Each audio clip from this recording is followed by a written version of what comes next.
Welcome to Leap Into Your Story podcast, where you discover your inner story, break down the process, and meet others who've done it so you can leap into your own story. We interview amazing guests who provide powerful insights that inspire you to get your story told. Be sure to visit our website at leapintoyourstory.com, and while you're there, subscribe and like us via your favorite social media network. Now sit back, get ready to take some notes, and let's get started. This episode of Leap Into Your Story podcast is brought to you by Leap Into Your Story course. Visit leapintoyourstory.com, where you have a guide to get your story told. I'm Victoria Anderson, host, and welcome to Leap Into Your Story podcast, where you discover your inner story, work through the process, and meet others who've done it.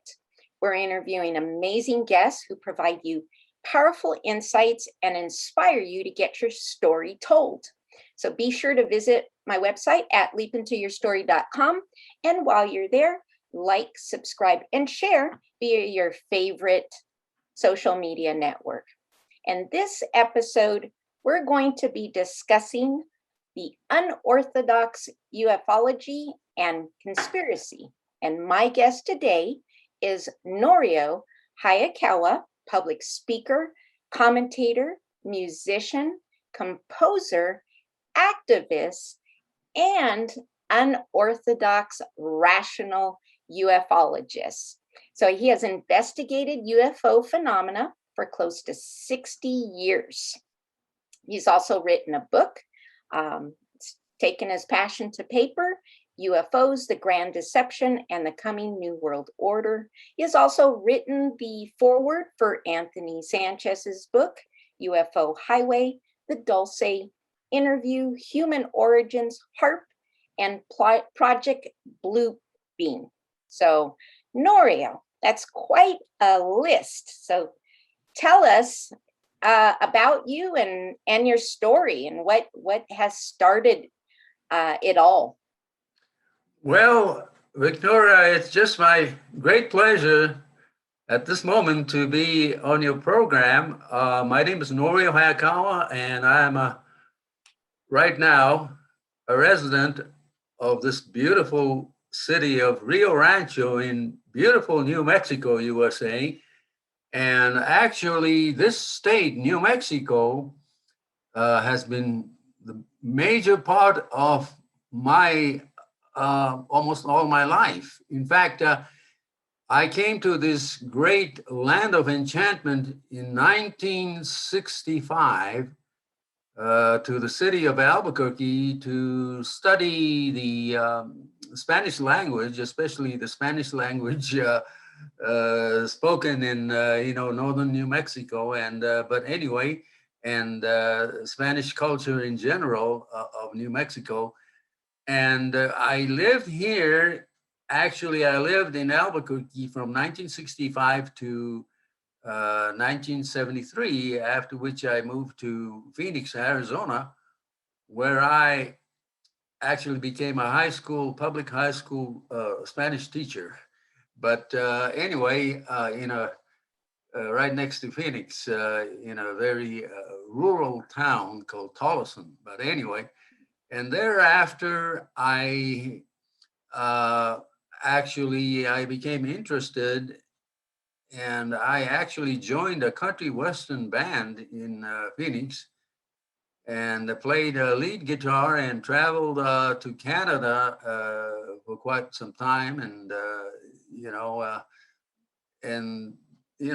but it was when I moved to California in 1982 that I found my long career as a licensed funeral director.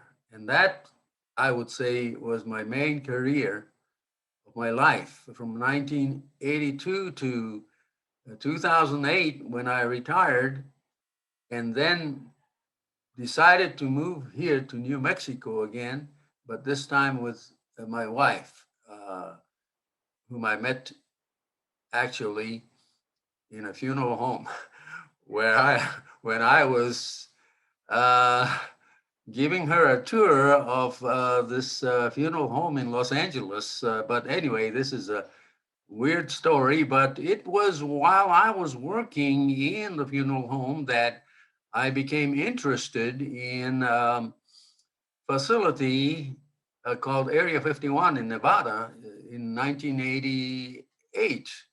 At that time, very few people had ever heard of Area 51, but in 1989, I was working at this funeral home at night, and there was nobody except me, except about 26 sleeping people in the morgue. So anyway, I was listening to this night talk show that came from Las Vegas. I could hear it, I could catch it in Los Angeles, and I was listening to this talk program, and there was this so-called scientist who claimed that he had been working on a reverse engineering program of a strange object that was recovered by the United States government in 1947.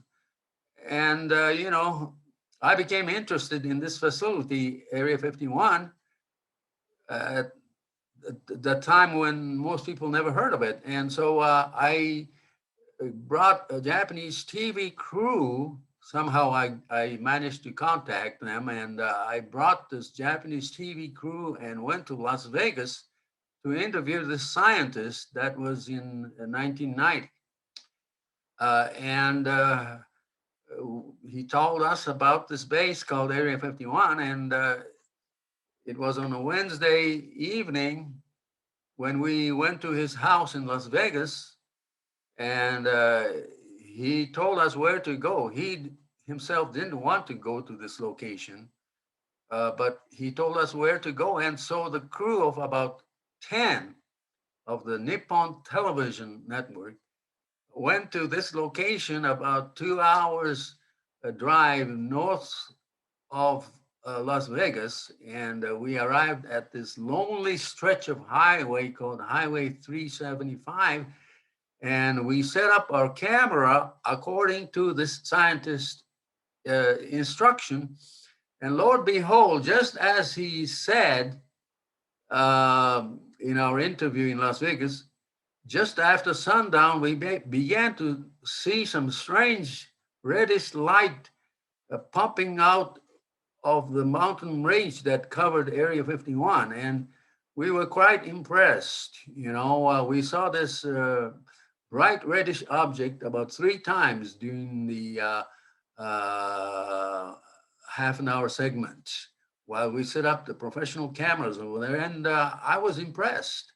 And that was the beginning of my long journey into the research of Area 51. And of course, later on, as I started taking reporters and journalists to this location, which was the perimeter of the boundary line of Area 51 on Groom Lake Road, I did this for several years, and later on, I became convinced that perhaps this kind of thing that are being tested may not be alien at all, but our own U.S. government's projects.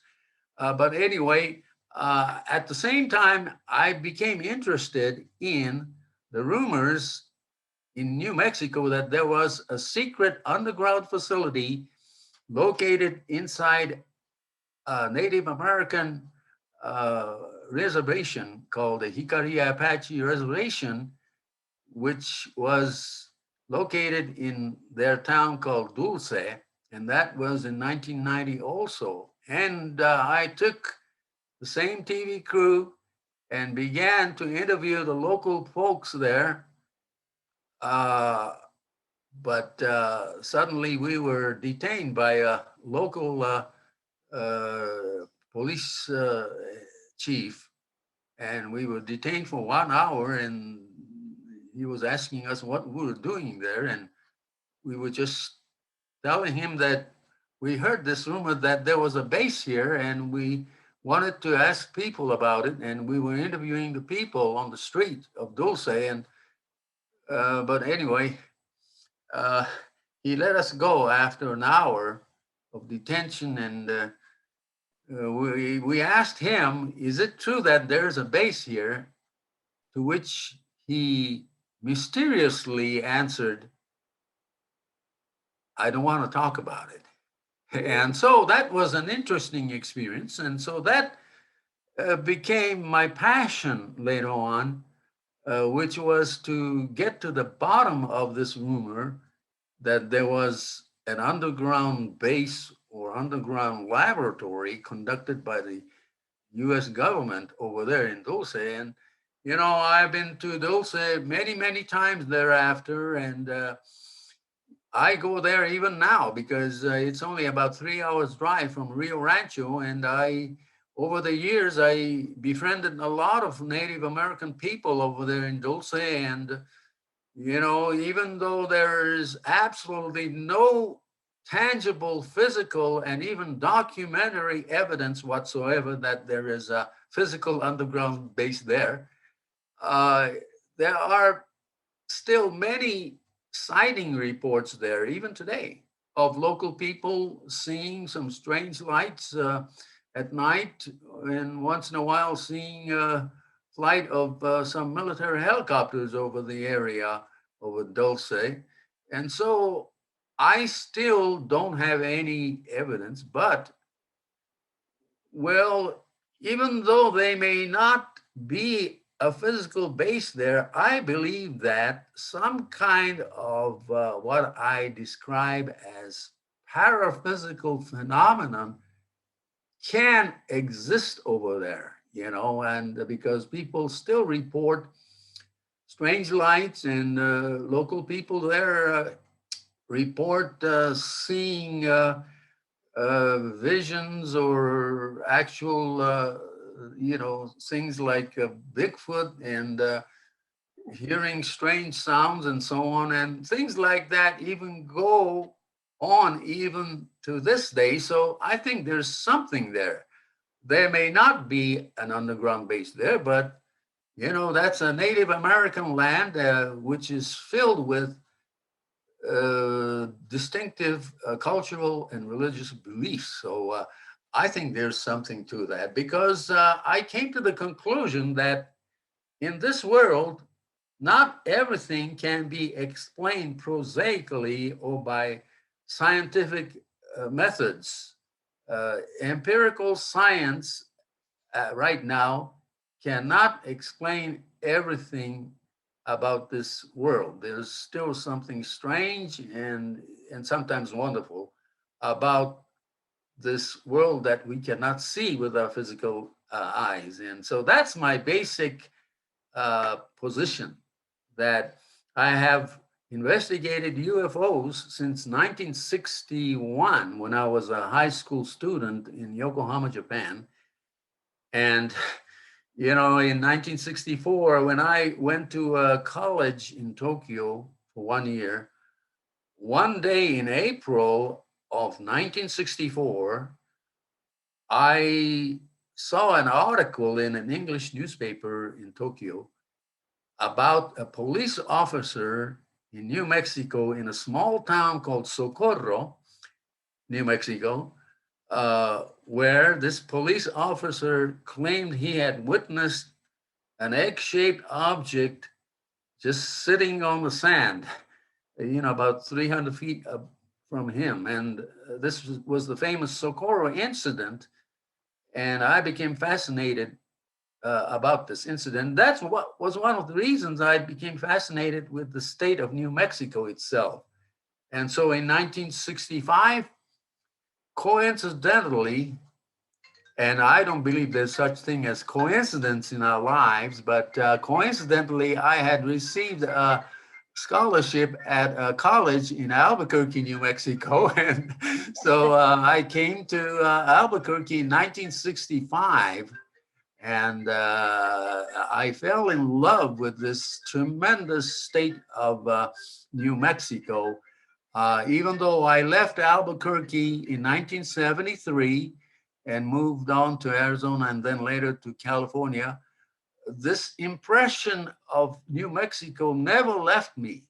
And this is the reason why, after living in Los Angeles and after retiring over from there in 2008, my wife and I decided that New Mexico is the place to retire. And it was the best decision ever of our life. And I'm so happy to be living here in this wonderful, amazing, spacious state of New Mexico, uh, which has some of the most amazing things, such as the leading edge technology in military research. It's all centered here in New Mexico. For example, New Mexico has the nation's most advanced directed energy weapons programs in the whole world, and it's being conducted at White Sands and so on. And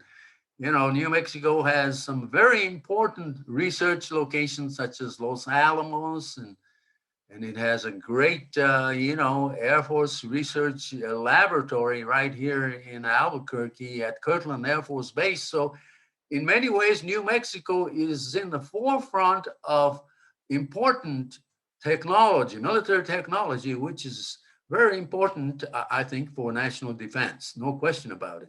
But at the same time, because of the tremendous area of New Mexico as far as space is concerned, there's so much space here and land uh, to do fascinating projects. And this is the reason why my wife and I decided to make this our home until we die. And it's a blessing. I believe New Mexico is truly a land of enchantment in more ways than one. There's enchantment all over. And I'm a really a scientific person, because I believe that the empirical, scientific method is the only way to measure some things. But in this world, I said there are things that we cannot measure, or we cannot come to any conclusion just by scientific methods. So in this world, there are things that we still can't understand. The world itself is a mystery. Life and death is a mystery. And so that is my basic position.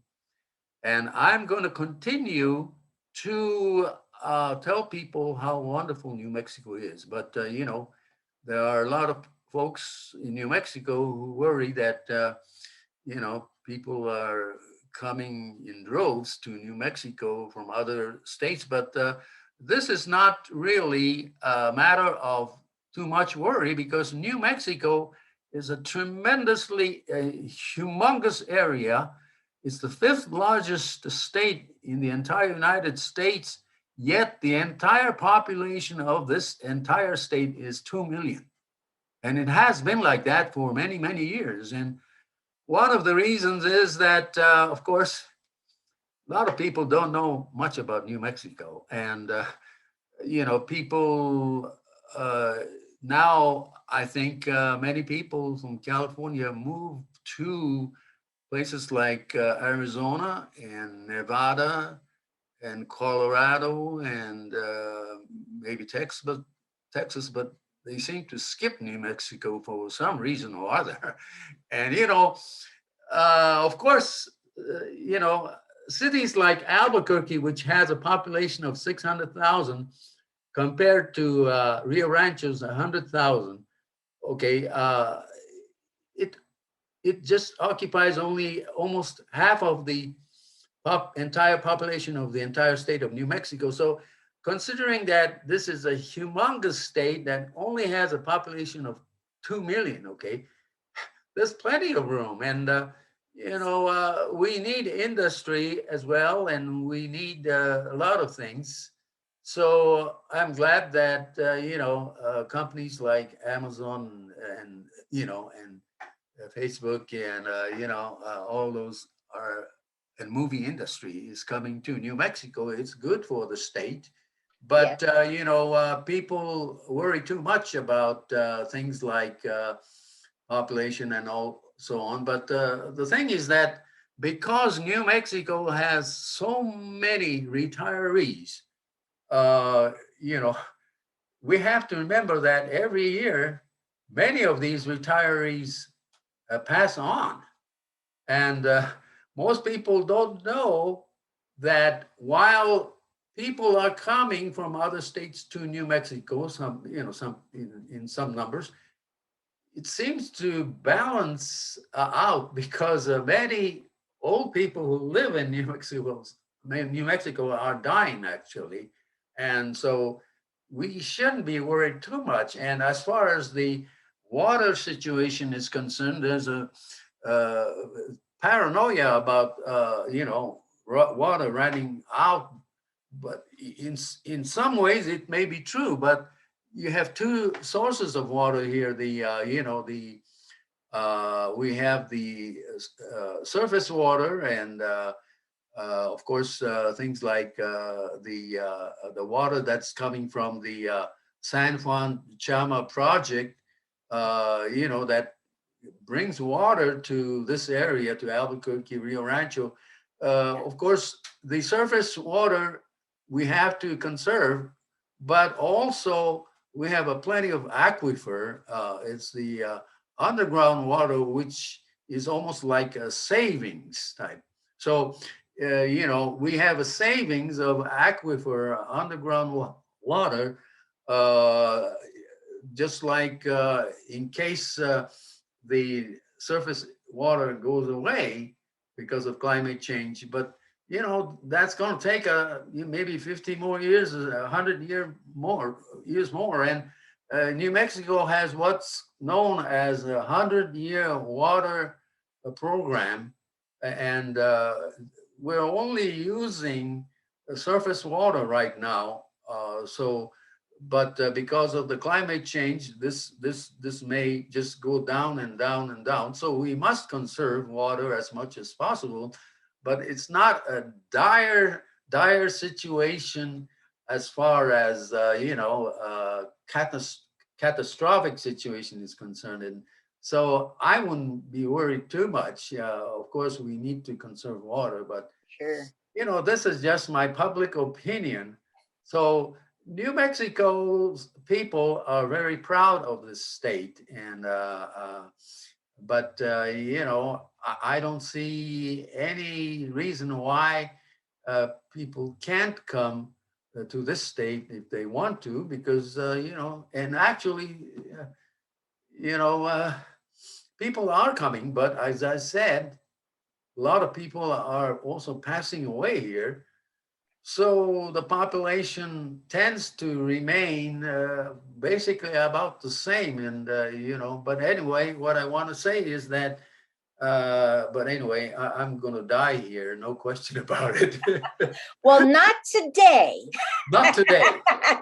Maybe tomorrow. But no, you never know. No. We got to air this. We got. You aren't going nowhere, Norio. Yes. But Victoria, I'm so glad that you're living in Rio Rancho. I am. We are fellow Rio Ranchoans. Yes. And I'm one of those Californians who did not pass up New Mexico because I have my own story about the land of enchantment. Early on, when I was 5 or 6, my parents used to take a train every year to the East Coast to visit our relatives, and New Mexico was always like, I couldn't wait to get there. Sad when we left, when the train went, but amazing beauty, just the mesmerizing lightning storms that Exactly. Yeah. Yes. A lot of people just think that New Mexico is just a desert. And they're delightfully surprised when they come here. Yes, there are some of the locations in Rio Rancho, like the Rio Grande. There are some great riverside beaches here, and I didn't know about that until I saw your videos, and I'm like, wow.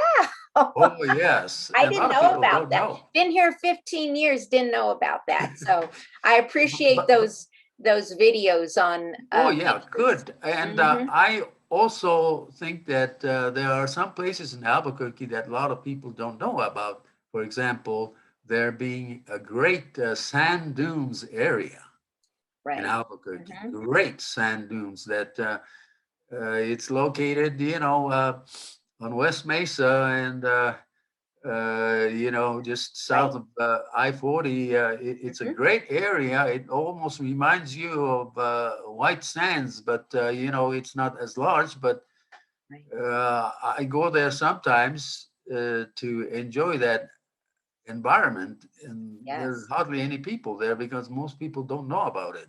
Right. So a lot of people don't know much about the state of New Mexico, even though they may be a resident of New Mexico for many, many years. Many people have no idea about the rest of New Mexico. For example, the wonderful small towns of New Mexico where people know you by your first names. And there are many, many of these beautiful small locations, you know, such as Chama and Cuesta and, you know, all these nice places like Mora and, you know, places where there's less than 3,000 people and, you know, everybody knows each other. And, you know, so there are so many beautiful areas that most people have I never, have hardly yes. heard about. And so, you know, New Mexico is not only Rio Rancho and Albuquerque, even Right. though they occupy, you know, almost half of the population of the state. But, you know, there are a lot of places that are, you know, open and less crowded and nice communities all over New Mexico. Yes, absolutely. Now let me ask you, Norio. I know that you touched a little bit about the Dulce and the whether or not there is any base in there, but with some questionable activity. Now, I think you mentioned at one time during one of your lectures that I did attend when I first moved out here, is right. I think it was down the street at the Esterbone Library. I see. That you had mentioned that there was a certain, like, the military may know about the paranormal, I don't know what you call it, geometrics of the state. Because when I moved here, I like the paranormal activity is not something new to me. But when I moved to New Mexico, it shot off the charts at an exponential rate. So and that's why I remembered at one of your lectures that saying that, maybe that's why some of the military works here, is there could be, a knowledge of that. And I write about that in my book, Mastering the Paradox, of some of the off the chart, almost unbelievable paranormal activity that I experienced. Thankfully, it's calmed down, but the first few years, it was almost like I was living in a horror movie. I So, see. what is your take? Because I know you mentioned that, paraphysical entities, that one of the reasons that all this UFO phenomena could be happening. Is that tied into that? Is kind of what you're touching into? Kind Yes, of that I same think vein? so. Mm-hmm. You know, the government uh, and some government scientists have also a belief that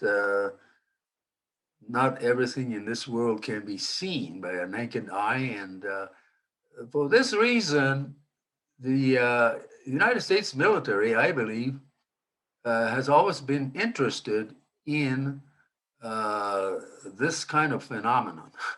And so, you know, you just can't debunk these kind of phenomena. And perhaps the military has always been interested in the out of the ordinary items. And this is the reason why I believe that because of places like Native American Indian reservations where the Native Americans believe in the paranormal phenomena, and this is the reason why the military may have been interested in locations like Dulce to test certain things like psychological reactions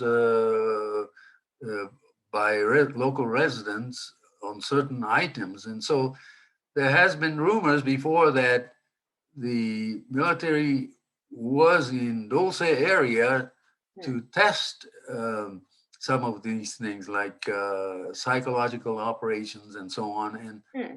And there was even this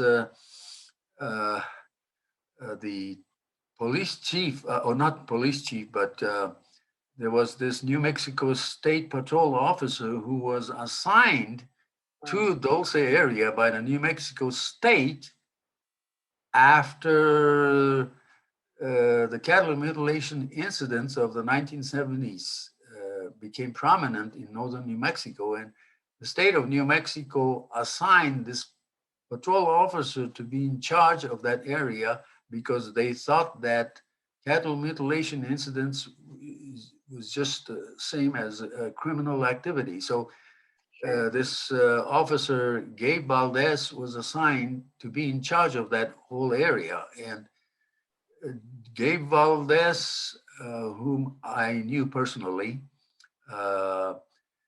he came to the conclusion that the government may have tested some things in the Dulce area, such as using remotely controlled platforms that resembled like a flying saucer or something, and tested the people's reaction over there. And so this is not just an isolated thought.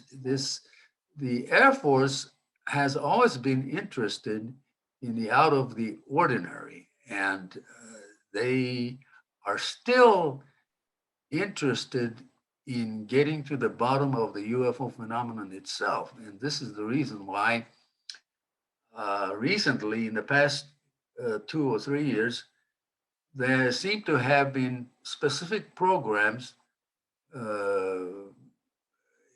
that the United States Air Force encouraged with provision of some money to organizations like the Robert Bigelow Foundation in Las Vegas to check on the feasibility of UFO research.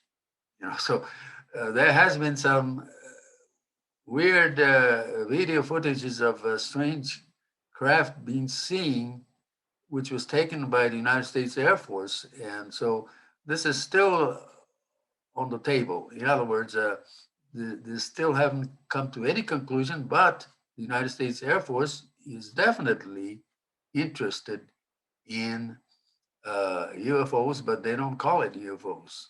They call it unidentified aerial phenomena.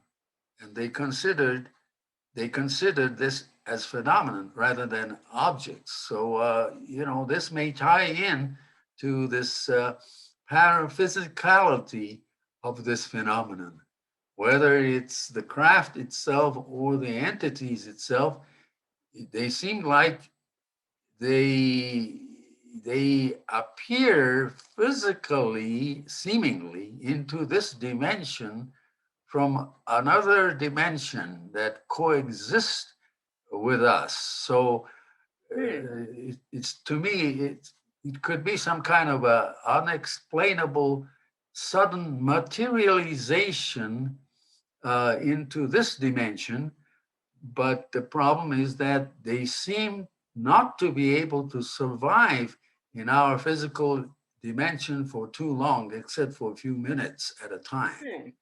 And that's basically, Victoria, is my conclusion to this phenomenon, is that we're dealing with some phenomenon that we cannot really grasp with our hands, and we cannot grasp with our scientific knowledge because it seems that this kind of phenomenon uh, seem to pre-select its observers in advance. This is the reason why not everybody seem to be able to see this kind of phenomenon. And so my conclusion that is that it could be pre-selective in who sees these phenomenon or who experiences this kind of phenomenon. It's a pre-selection to me, and we still don't. Well, I still don't understand who is selected to witness this kind of things like sightings. That's interesting. Yeah, because I've heard that, in a group of people who've seen something in the sky, you might have only a handful that look up and see something, where the other is going, I don't see anything. Exactly, exactly. Which is But bizarre. but regardless, you know, I love I love watching the skies of New Mhm. Mexico with its beautiful cloud formations. Yes. And I'm also interested in lenticular clouds that are very, quite common in this state. And in fact, in January of this year, 2021, thousands of folks in New Mexico witnessed some strange lenticular clouds that almost resemble flying saucers. Motherships. They look like Yes, motherships. I saw those. yes, you saw those. And so, it's just fascinating. The sky is always fascinating. But overall, the reason I like New Mexico is the diversity of climate here. You have the four seasons, Mhm. summer, spring, fall, and winter. And there is four season every day here because early in Yes. the morning around 6 o'clock, it's almost looks like winter. And then 10 o'clock, it's like a spring. And around 2 o'clock, it's like summer. And then, at night, it's like autumn and winter again. Yes. Yes. Exactly. That's well put. Four seasons in a day. You Yes, have that's why that. you never get tired of this Yes, you place. have that correct. But anyway, I just wanted, I think I've expressed most of my thoughts, even though these thoughts may be superficial, but definitely I would like to go into the details in a future with you, Victoria, and I hope people will respond to this program because I'm sure that people can have tremendous input. Maybe they have similar experiences here. You never know. So I'm very much open to questions and interaction with the people who Awesome. watch your program. Absolutely. Well, Norio, I think that we're just about ready to wrap it up here. So before we do, tell our folks where they can find more information about you, your website, if you have any Facebook groups for discussion. Where can we find out more about you and your books and Yes, other matters that you're connected to? yes, I'm on Facebook and I am on Google, and uh, people can just search my name, Norio Hayakawa, on Google, and you can find a lot of information about myself. And you can also you do a YouTube search and just typing my name, Norio Hayakawa, and I have plenty of fascinating short videos. Most of my videos are just 2 or 3 minutes long, and I have lots of videos on UFOs as well as beautiful sceneries of New Mexico and so on. And people can just contact me through, those kind of locations like YouTube and Google and Facebook, and I'm willing to talk to people. And they can also email me at noriohayakawa@gmail.com, and I can answer any question. But anyway, thank you so much, Victoria, for your enthusiastic response to my weird ramblings. It's been a pleasure, Norio, certainly. And thank you for sharing some insights, and hopefully other people who do research. I don't know if everybody's going to do almost 60 years of research, but hey, there's no too old to do anything. This is a great time to get a book out, get your story, get your experiences out, for others, to inspire others to do so. And I certainly want to thank you for spending time with me and chatting a little bit about that, and want to thank all of our viewers for tuning in to Leap Into Your Story show, where you discover your inner story, where we help you break down the process and meet others who've done it. So this will help you get inspired into your own journey to leap into your own story. So remember to visit my website at leapintoyourstory.com so you can enjoy more great episodes like this one. And again, while you're there, subscribe, like, and share via your favorite network. So we're looking forward to seeing you all next time on Leap Into Your Story show. Norio, did you want to share a little bit of your composer talent and play us off? Well, maybe perhaps next time when I'm okay. That, yeah. All right then. Well, in that case, until next time, we will chat again. And again, I thank you for your time and insights here on Leap Into Your Story. And I wanted to wish you a good day.